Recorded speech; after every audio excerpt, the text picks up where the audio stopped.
If you look at who my friends are, you can probably, if you want to be a real stalker, but, I'm not going to enable you to do that.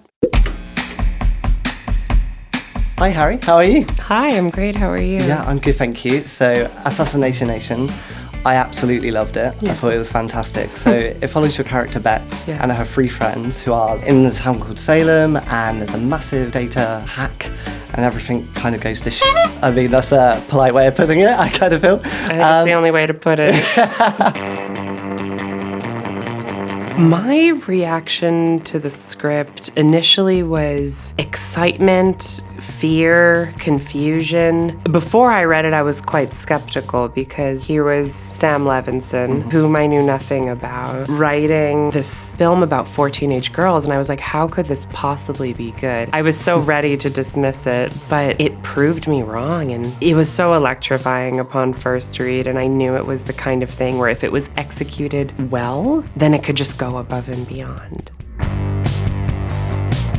I think what's important to think about when you're playing a teenager is that the emotional stakes are so much higher, but it's the same emotional stakes that we experience. You know, all of these things of love and rejection and belonging and community. Those are things we never stop dealing with, but teenagers experience so much of that for the first time, and their world is so small, and they don't have a perspective to have the freedom. So everything that happens in that condensed high school hometown community, it's like your whole world. The film kind of follows the brutal consequences of the hysteria and paranoia that Salem goes through. And I kind of wondered in real life whether you have that kind of same fear about what people say online, or maybe perhaps in real life. I wouldn't say I have fear. I've come to understand the internet and the way I take up space on the internet as something that is separate from real life. That it's not a part of my reality. It's a way for me to communicate. And, for the blue check accounts, it's the way for me to put my best foot forward. But I have a whole other foot, I do have a private Instagram. I heard about this, your Finsta. My Finsta for friends only. So tell me, what goes down on your Finsta? Well, it wouldn't be a Finsta if I told you. That it's a place for me to post pictures where I look gross and post memes that are also gross and talk about boys and pop culture and just things I can't really talk about. I mean, it's not like I'm talking smack about everybody and, just being a terrible person and hiding it. You always have to have accountability when you're posting online. Yeah. But, I like that I have this secret account that I'm constantly changing the name too. So people. Really? Yeah, I change the name once a week. How many people are following the account? Right now it's 140. Oh, okay. Of my closest friends. Who else? Who's following it? Anyone we know? I mean, people have Finstas. Yeah. I can't tell you who's following because then you'll go and search. I will. That's the first thing I'm doing after this interview. If you look at who my friends are, you can probably if you want to be a real stalker, but I'm not going to enable you to do that.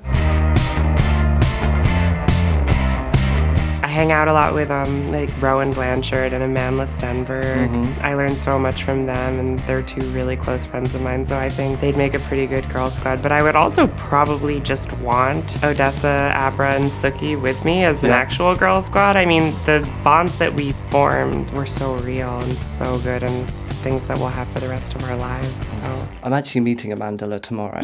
Has she got a secret Finsta I need to know about? I can't speak for her. I can't speak for Amanda. So obviously the film's dealing with social media and kind of the fallout of it and everything else. So I thought it would be an appropriate time to play a little game.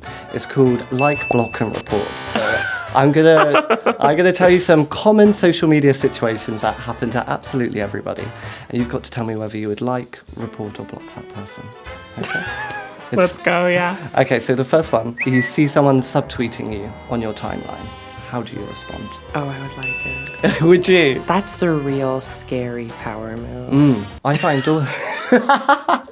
I'm scared right now.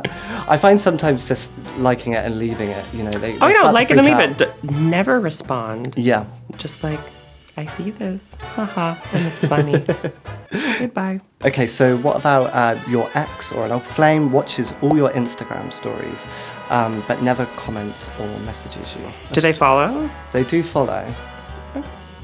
Just leave it alone. And if they don't follow? I feel in the light of day, I would just let it slide. But, right about 1:30 a.m. on a Friday night, I might be blogging. Okay, this one's from personal experience. A family member posts chainmail statuses on Facebook saying, if you don't share this message, your family will receive bad luck for 7 years. I feel like all of these, I just want to ignore them. You're very chill, that tells me. You're fine. You've forgotten one of my favorite features in this, which Okay. is the mute feature. The mute feature, that is a powerful button. It's powerful and it's passive and not aggressive. Okay, one final one. Donald Trump tweets, I love Assassination Nation. I couldn't have made a better movie myself. Quote, retweet, sis? Question mark? Send tweet? Perfect. Harry, thank you so much for speaking to me today. You're welcome.